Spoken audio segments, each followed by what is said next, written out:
worldwide. Hey there, YouTube. Hey there, Facebook. And hello, LinkedIn. You have stumbled into Kari's Corner, and I am so happy that you are here today. Hopefully you caught our awesome webinar yesterday with Kelsey and Tyson from our recruiting team. They're in the middle of a really huge recruiting event right now. So shout out to our amazing recruiting team who is working really hard with one of our clients, Cape Fear, I believe. So if you are new to the corner, if this is your first time here, if this is your 100th time here, Tracy, we need to figure out how many episodes we've done so that we can do a big 100 episodes, have some giveaways or something. That would be really cool. But if no matter how many times you've been here, you know that I love to know where you're viewing from. So pop in the chat, let me know who you are, where you're watching from, all of those really fun things, right? So before we get down to it today and to all the business we have going on in the corner, let's get through some quick announcements real quick. We do have a state webinar next week featuring a state where we talk about all things about that state. We have a lot. Virginia is the featured state that we're going to be talking about. And we send a lot of our candidates to Virginia. Virginia is absolutely beautiful. Lots of great opportunities in Virginia. If you like the mountains, if you like the ocean, Virginia's got it all. It's so good. Oh, thank you. It's so good to see you too this morning. Thank you so much for tuning in. And then let's see what else. Oh, GCC with Mark Bennett. We do have an open house going on in Abu Dhabi on Tuesday. So go say hi to Mark Bennett. Go have those questions answered in person by Mark. He's super awesome. Never met him in person, but I hear really good things about Mark and very knowledgeable about the process as well. So he's a great resource that we have. We're so thankful that we have Mark. Hello, Judith, watching from Ghana, watching in the Philippines. Awesome. Thank you so much. Oh, in the United Kingdom. I'm so jealous. You are in London. That is here's a side note on Kari Cooper. I am a huge British history nut, and King Henry VIII and all of the crazy shenanigans he did. That's my jam. I could talk about Henry VIII all day long. I just think it's fascinating, but we won't do that because that's not the purpose of today's show. Today's show is English exam Q&A. So today's show is all about you guys asking all of the questions that you may have. Of course, I'm going to start with a few questions just to get you guys started, but you guys are always really good at popping in and asking all those questions. Even if it's not an English exam related question, I do have the man behind the magic, Tracy, who is always wonderful about popping in those links, which he has already done. He'll pop in those links and those resources for us, and he's just always really good at answering a lot of those questions for me. So hello in the Philippines. Thank you so much for tuning in. I'm hoping to get back to the Philippines this summer. Fingers crossed. I'm really, really excited about that opportunity. But one more final thing. Across the United States, this is something that doesn't happen very often. I don't know if I'm sure it has before, but AT&T, if you're familiar with that company, that's who a lot of people in the United States use their cellular service, their internet service, their phone service is through AT&T. And across the United States, people's cell service, people's service is out. So if you're trying to get a hold of someone in the United States and their phone's not connected to Wi-Fi and they're strictly relying on the AT&T poles for service, it's down across the United States. So just a friendly note, if you have any loved ones or anyone you're trying to get a hold of over here and they use AT&T, don't panic. I keep checking my phone. It's in what's called SOS mode, which is always fun, right? You always want to see your phone in SOS mode. But that's what's happening over here. So just in case you're trying to get a hold of someone and they use AT&T, you might not be able to get a hold of them. It's been down for at least a couple hours now. I do know that. So good morning in Thailand. Good morning in the Philippines. And good morning, Jessica. I'm so happy to see you. Oh, you have I didn't know they made the little heart emoji with your hand. That's so cool. I don't think I have that. That's really, really cool. All right. So I am really, really excited to answer your questions today. whatever those questions may be. So I will get us started. I've got 3 questions to get us started, but then it's your all's job. It's your job. You got a job today to ask me your questions. They can be immigration questions. They can be arrival questions. They can be relocation. I've had enough guests on the show to where I can pretty much answer any question. If I can't answer it, I am going to be honest with you though, but I will tell you who you need to contact to get that question answered. So one of the most popular questions I've been getting recently is, do you have any templates that you use to help you prepare for the speaking and the writing portions of, because all English exams have a speaking and writing portion, right? And they ask, what templates do I suggest using? And what they mean by templates is it's a very scripted format, right? It's a very, I like to call it a pre-programmed answer, right? So the reason I see that Iowa question, that's a great question to start off with, and I'm going to answer it right after I'm done talking about templates. So I do not encourage, and I've talked to all of the major test preparation people, IELTS, TOEFL, PTE, MET, OET. They don't suggest using a template because it sounds prepackaged and it's not authentic.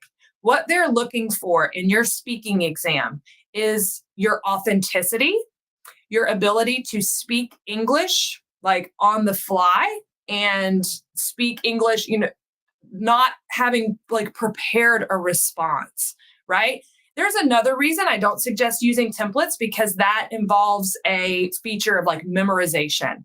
And if you're memorizing something and it's not in your native language, it comes out when you say it sounding very robotic. It doesn't sound natural at all. So that's using those templates and using those pre-programmed or pre-scripted responses, both in your writing and in your speaking, are going to decrease your score. They will decrease your score because you do not sound authentic. Especially your raters are going to hear that and go, like, this person's not ready to answer questions on the fly, right? That comfortable being able to speak English authentically is just it's not good. Not good. Hey, Arlene, I hope it's just another sunny, beautiful day in Jamaica for you. Oh, so jealous. So when people ask me about templates, no, I don't I say no, don't use the templates. With writing, there are some I guess you could say, there are some great transitional words that I suggest you know and become familiar with and use them in your everyday English speaking. For example, sequencing, right? If you're talking about a sequence of events, you want to say, first we went to, then we went, finally we ended here, right? First, second, then finally. In conclusion is a good one for writing. You would never use that in speaking, really, unless it's a scripted like speech. In conclusion, like that's not very natural. I mean, think about how many times in your own native language, when you're telling a story, do you go, well, in conclusion? No, it doesn't sound very natural. It's cold and windy. Arlene, I find that hard to believe that it is cold in Jamaica. I find that very hard to believe. What is your definition of cold? Hello in Cameroon. Hello, hello, hello. All right. So let me get to, there was a great question about Iowa. So I spoke directly with the Board of Nursing. Board of Nursing, all of the boards of nursing are probably very familiar with my phone number. I call them a lot. But the Board of Nursing in Iowa, I spoke directly with their foreign nursing licensure person. They have one person over foreign nursing licensure. And she said that when you are applying to Iowa, you can submit either a CES report from CGFNS or your visa screen. If you choose to submit a CES report, right, you can only take IELTS or TOEFL. However, if you submit your visa screen, you can take anything approved by CGFNS on that visa screen. That's IELTS, TOEFL, PTE, MET, OET, Cambridge English, which I never really see. But yes, so with Iowa, you can take something other than IELTS and TOEFL.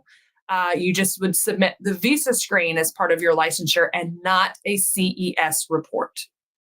I hope that makes sense. If you have more questions about that, let me know. I'm happy to clarify. But that was a big update because we were under the impression as well at Worldwide. So if you received information from Worldwide like a week or so and previously, we were under that impression that Iowa was an IELTS and TOEFL only state. And the lady on the phone was like, we were under the impression that we were an IELTS and TOEFL only state as well. However, according to their legal documents, which is what all licensure is, it's all legal. They state on there that you can submit a visa screen instead of a CES report. So with that visa screen comes the acceptance of all of those exams. Iowa did not know that CGFNS kind of opened the floodgates on all the different exams a couple of years ago. So they thought that a visa screen was also IELTS and TOEFL, but isn't that crazy? Even the boards of nursing have no clue what's going on. We all have no clue what's going on. All right. Hello, Dima from South Africa. Thank you so much for tuning in today. I think Tracy is answering. I see a question in the chat. Your husband's already a candidate. You can email your case manager for an update, looking for that update. So he's interviewed, has been passed. I'm just looking through the chat.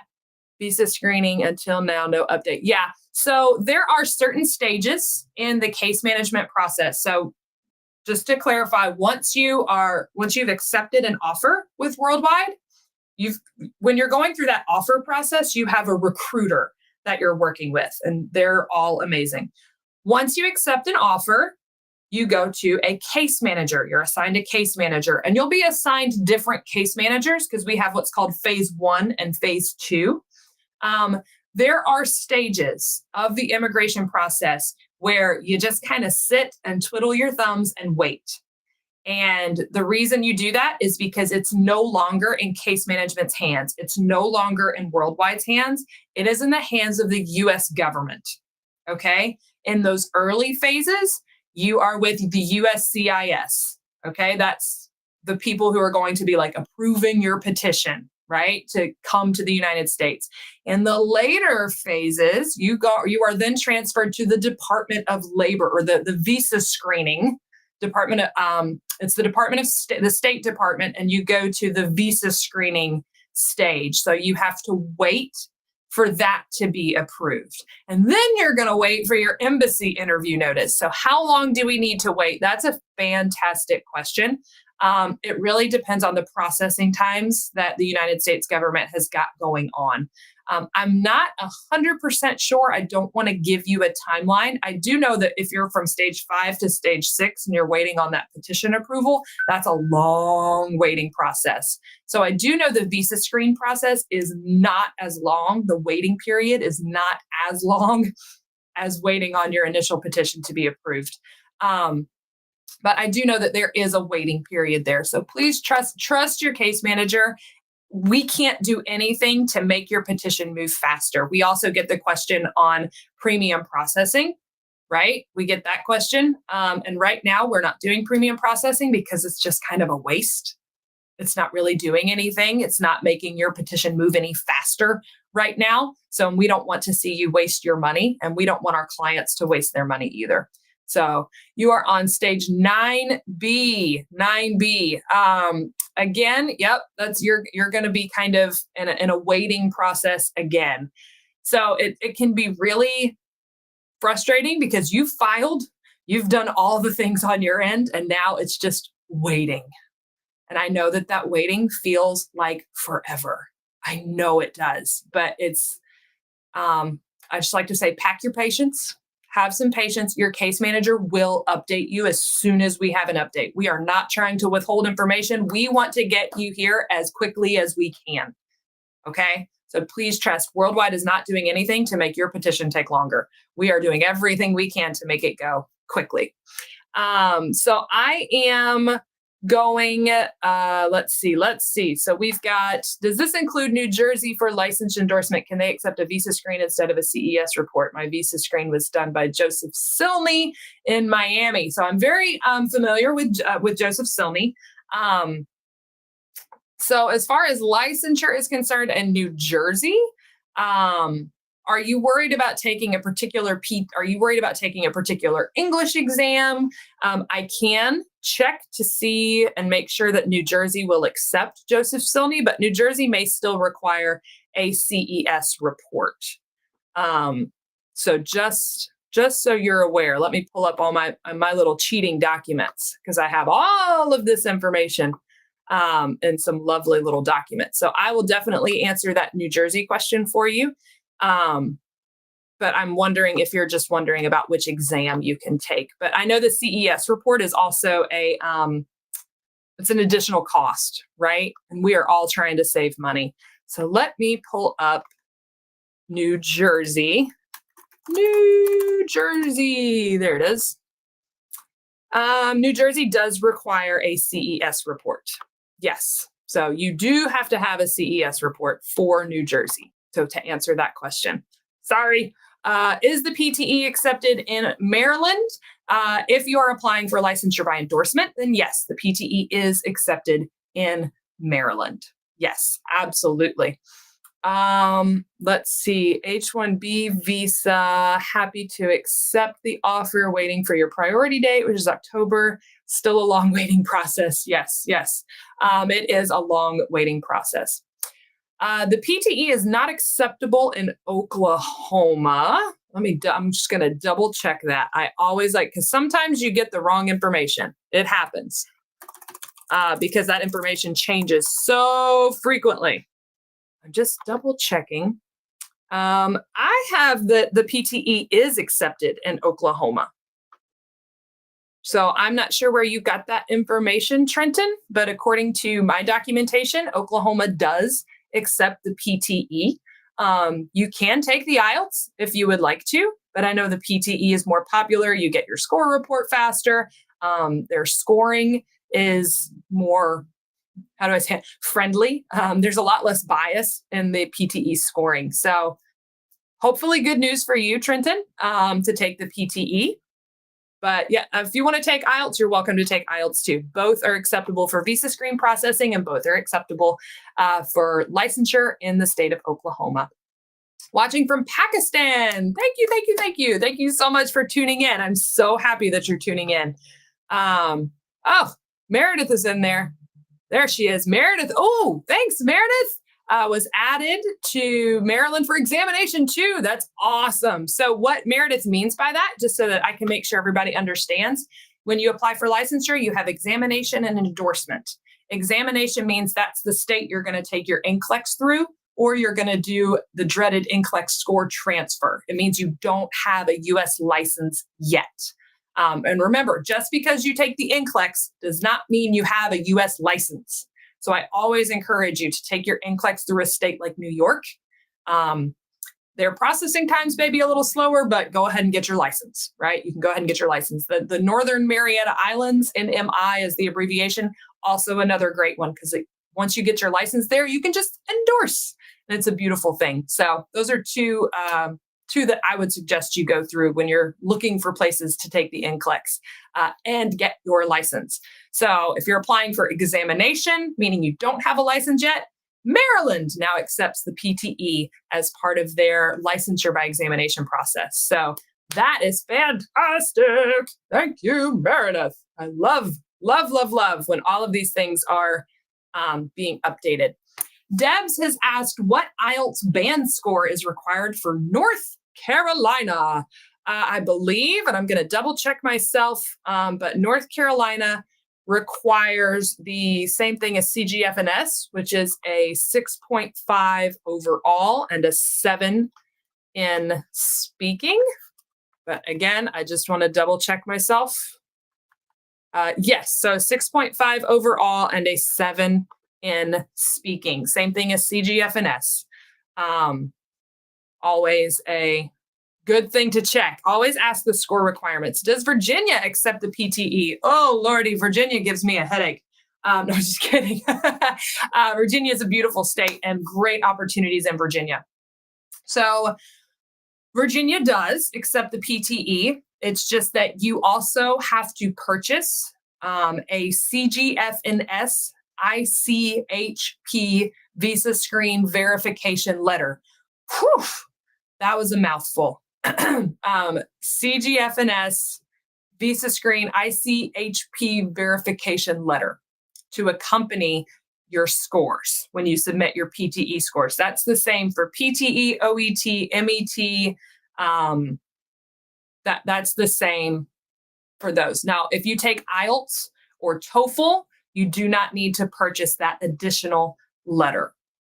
But if you want to take PTE, which a lot of people do, absolutely. But same thing if we're going to Virginia for the MET and the OET. Virginia is the only state, to my knowledge, that requires that.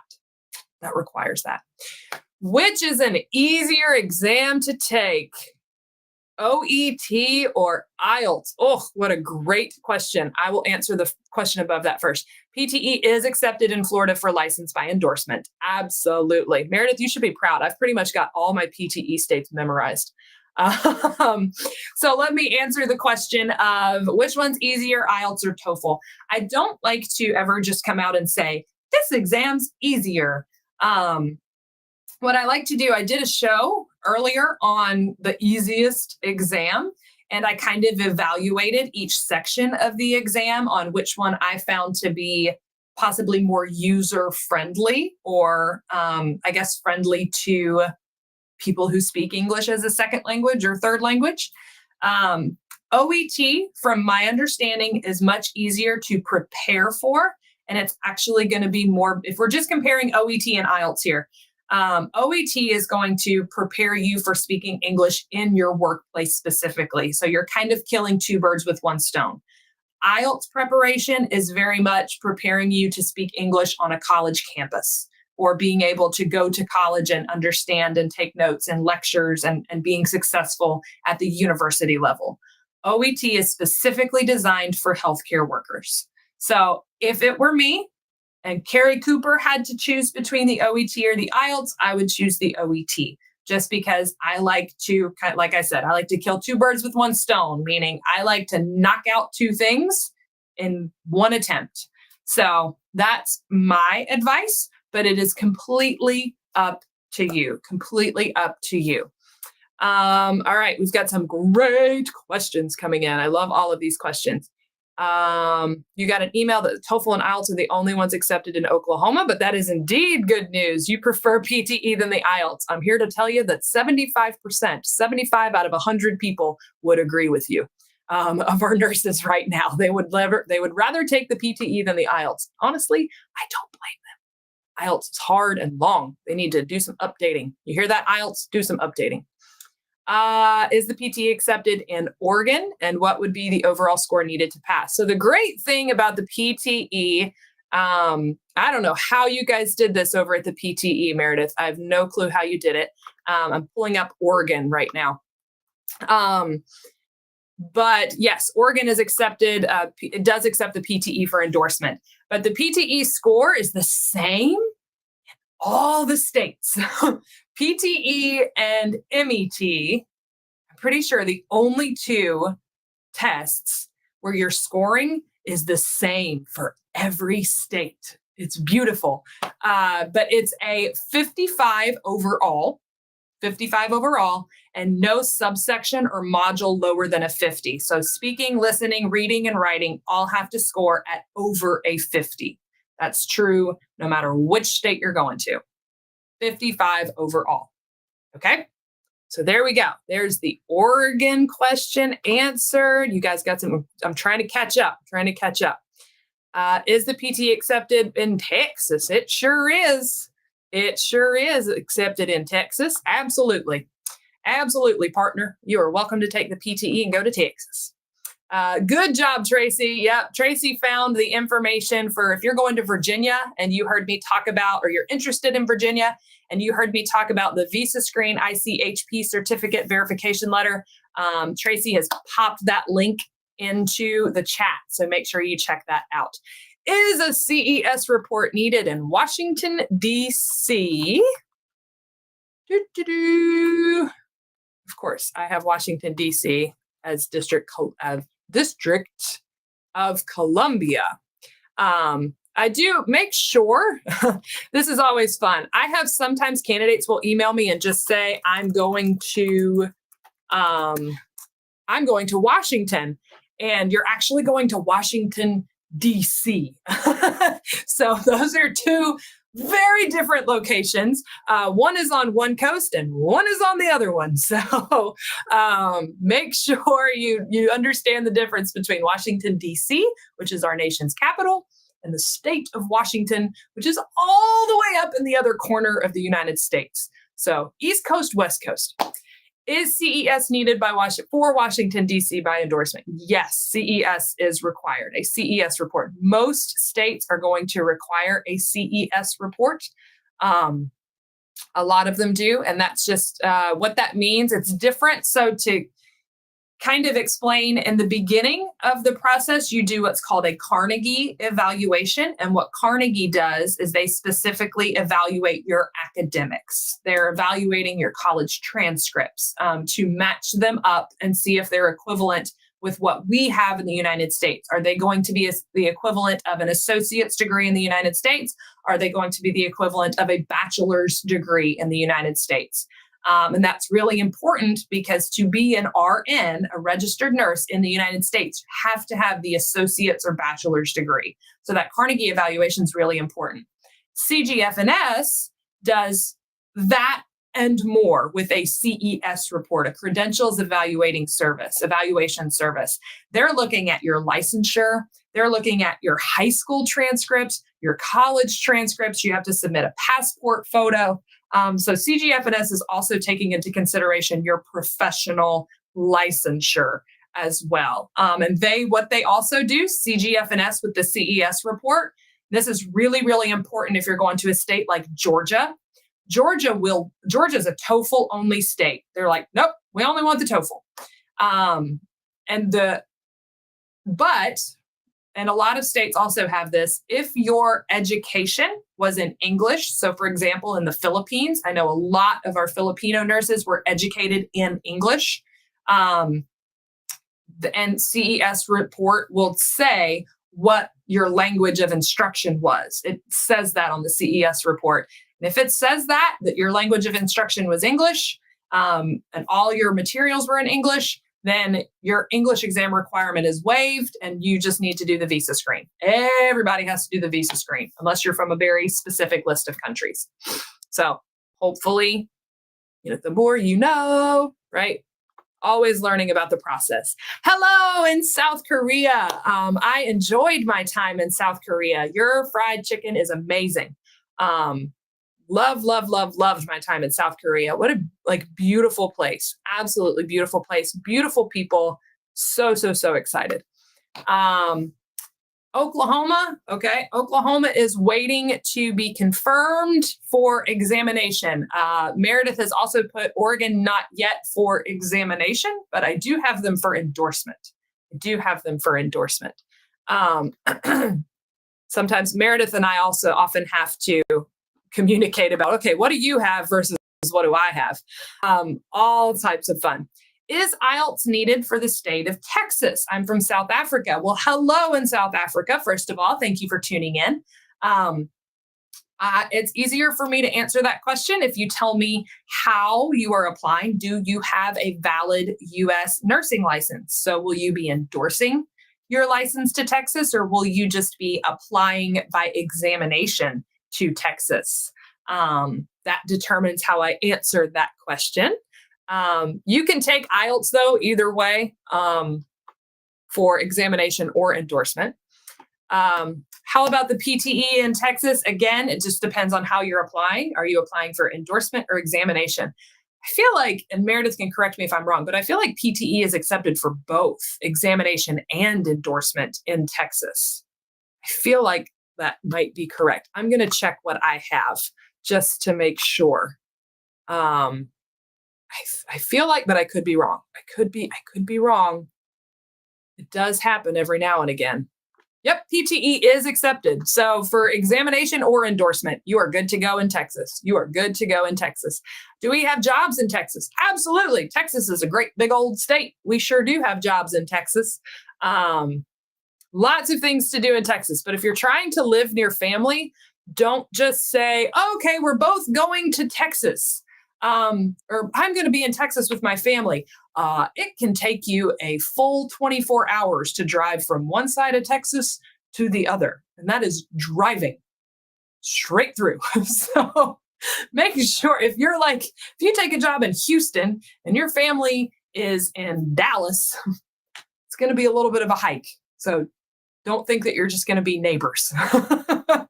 Definitely a little bit of a drive in Texas.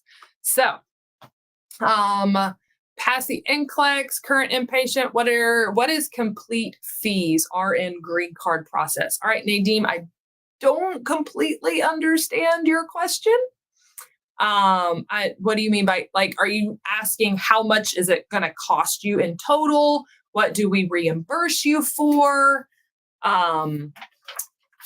That's kind of the question that I'm looking for. I need a little more clarification on that question. I can tell you what we reimburse you for specifically. We will reimburse you, pretty much every client reimburses you on your visa screen, your medical exam, transportation from the airport, and plane ticket. A lot of clients will arrange your transportation from the airport, but sometimes you have to do that. Again, it just depends on the client and the relocation package that they offer. But those are the 4 things that pretty much all clients reimburse you for as far as cost. Some clients will reimburse the cost of your English exam, but not all clients do that. Again, it just depends on the client, the relocate. These are all questions like, what do you reimburse as part of the package? Those are all things you need to ask in your offer, like when you're looking at a job offer. So for example, Worldwide we are not going to cut you a check, right? We are not, it's going to come from your employer. Worldwide is a direct hire. So we are kind of the middleman. We help you through the process. We find the jobs and our clients use us to have the jobs. We have the jobs and then we open these job opportunities up to you. And then you interview, you can turn down a job. You don't have to take that job. You can accept that job. And if you accept that job, then that starts the ball rolling on your immigration process. And we help you through that immigration process. So as far as we are not ever going to say you need to pay Worldwide. Not how it works. Okay. So I just, hopefully that's understood. In that process. How long does it take for Worldwide Solutions to respond after sending an application? If it has been a few days, please let us know. We can put in our director of recruitment. We just hired a new director of recruitment. His name's Brian. He is super nice. He's super awesome and super excellent at responding. So if it's been a couple of days, remember, we get hundreds of applications a day. And I do want to say this week specifically, our recruitment team is working with one of our clients and we are, they're very busy this week. So if you just submitted your application on Monday, kind of wait till next week for a response, just because we've got a lot going on. But we do have Brian's email. He's our director of recruitment, and he's told me specifically, if anyone has complaints about a response time, please let him know. Let's see. I saw, not sure. Not sure if it's okay to ask this question today. Hey, just letting you know, any day is a great day to ask a question. Doesn't matter. Can you recommend any methods or materials to improve English, especially in nursing in the med-surg unit? Absolutely. So on next week's show, I'm going to give you some tips, don't worry. But on next week's show, that's what our show is about. It's about all my top tips and tricks to prepare. But you're specifically asking about improving English, especially in the nursing area. If you want to focus on your nursing English, even if you don't plan on taking the OET exam is a great place to look to prepare for that healthcare English, for your healthcare English. They have a lot of resources on preparing specifically for job specific English, right? So, are you looking to improve your medical terminology in English? Or are you looking for communication with bedside patients, with communicating with your employer? What specifically are you looking to improve? And I'm happy to give you tips and tricks on helping you find the specific things that you're looking to improve. Absolutely, 100%. And then I think I see one more. One more question. Does Iowa State accept Joseph Silney? Joseph Silney. Those people in Miami, they're nice people. I'm pulling up my Joseph Silney list. And you asked for Iowa specifically? I think you looked for Iowa. Iowa is not accepted by Joseph Silney, or does not accept Joseph Silney. Sorry. Iowa does not accept an evaluation by Joseph Silney or a visa screen through Joseph Silney. So I think that Joseph Silney is a little cheaper than CGFNS, which is why a lot of people would like to go through Joseph Silney. But the state of Iowa does not recognize Joseph Silney. You're looking to improve just general communication. That's fantastic. So I would recommend specifically looking at the OET speaking portion preparation. And the reason I say that is because their speaking portion is communication with a patient or with a patient's family. And they have some great videos, some great practice runs, scripts to help you practice as far as communicating with your patients. A lot of that general communication with your patients too is just going to come with speaking at least 30 minutes a day. 30 minutes a day in English. And try to incorporate at least one new word a day. And what I mean by new word, I mean like a word you didn't know what it meant, right? And it doesn't have to be like a big, massive, convoluted word, right? It can be just a simple English word that maybe you're like, oh, I didn't know that's what that was. I mean, because there are differences in what we call things in the United States versus what they call them in the United Kingdom. For example, if you're in the United Kingdom and you say, where's the Subway?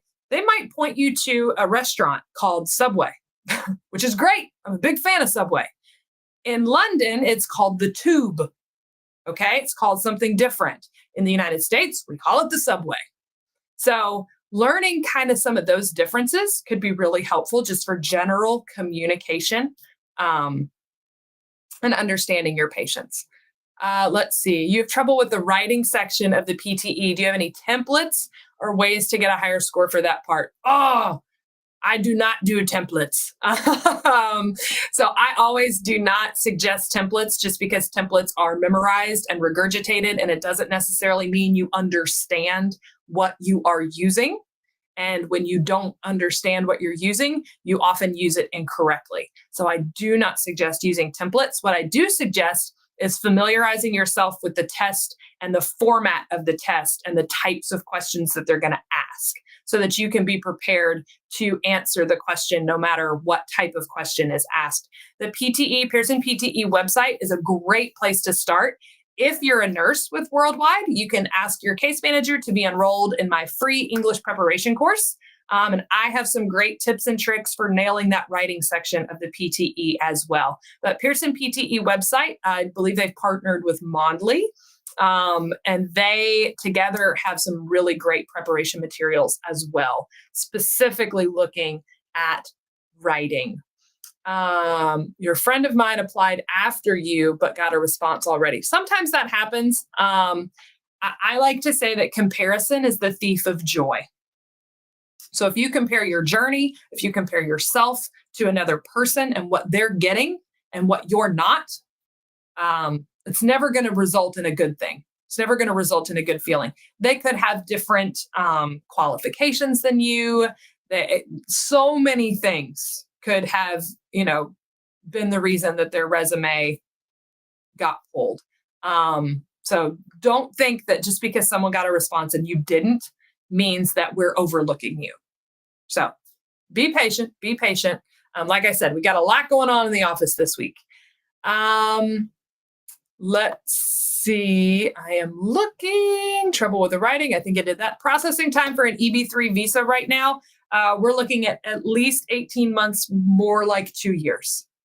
More like 2 years for the whole process from I've accepted a job offer to, yay, I'm coming to the United States. So we're 18 months is like, whoa, you did it quickly. But 2 years is what we're looking at for the process. Just accepted a job in North California. Woohoo! Yay! Northern California. What English exam would you recommend for me? Do you have a valid nursing license already? Do you have a valid nursing license already? If you do, then you'll be endorsing, and you can take the PTE to go to California. If you're applying for licensure by examination, they are TOEFL only for California. I would tell you IELTS. I think they do accept the IELTS, but you have to score a speaking 8.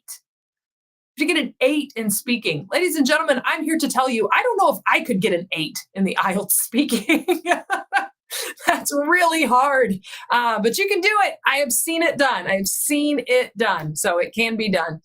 But I'm so excited that you're from the Philippines. I'm so excited about you and your job offer. If you have just accepted a job offer, though, my advice is to wait. Get those I-140 documents filed, get your petition filed, get yourself in line, then focus on the English exam. Licensure, English exam is part of the visa screen and licensure. So wait a little bit. Get through the I-140 and all of those documents. Get all of those submitted first, then start thinking about the English exam. North Carolina, also PTE. Yes, if you're endorsing to North Carolina, PTE. If you're applying for licensure by examination, it is IELTS and TOEFL only for North Carolina. Yes, the PTE is accepted in Oklahoma for licensure by endorsement, not examination. Not examination. I'm double checking myself again for Oklahoma, but I'm pretty sure I already said PTE is good for OKLAHOMA. Yes, PTE is on the list of Oklahoma. So you are good to go there. How about Ohio? Oh, Ohio. Let's double check Ohio. I'm pretty sure PTE is accepted for endorsement to Ohio. Yes. PTE is accepted for endorsement to Ohio, but not examination. Maryland, yes, for examination and endorsement. Maryland, the PTE is accepted for examination and endorsement. All right, so if you guys have any other questions, I'm going to sign off for the day. It's 9:15. I've had your attention for 45 whole minutes. But thank you so much for stumbling into my corner today. Make sure you tune in next week where I'm going to be talking about the top tips and tricks to prepare. This is going to be to prepare to speak English in your workplace, to prepare to speak English when you get to the United States, and to prepare for English and your English exam. So make sure you tune in next week. You could also ask questions any week. So if there's a question you wanted to ask today and you didn't get the chance to ask it, I am live every Thursday, and I am here to provide you with information on behalf of Worldwide. I also shout out to Tracy in the chat, who is also here to provide you with some great information and great support. So on behalf of Worldwide HealthStaff Solutions, don't face the corner, face the world with Worldwide. Have a great week, everyone.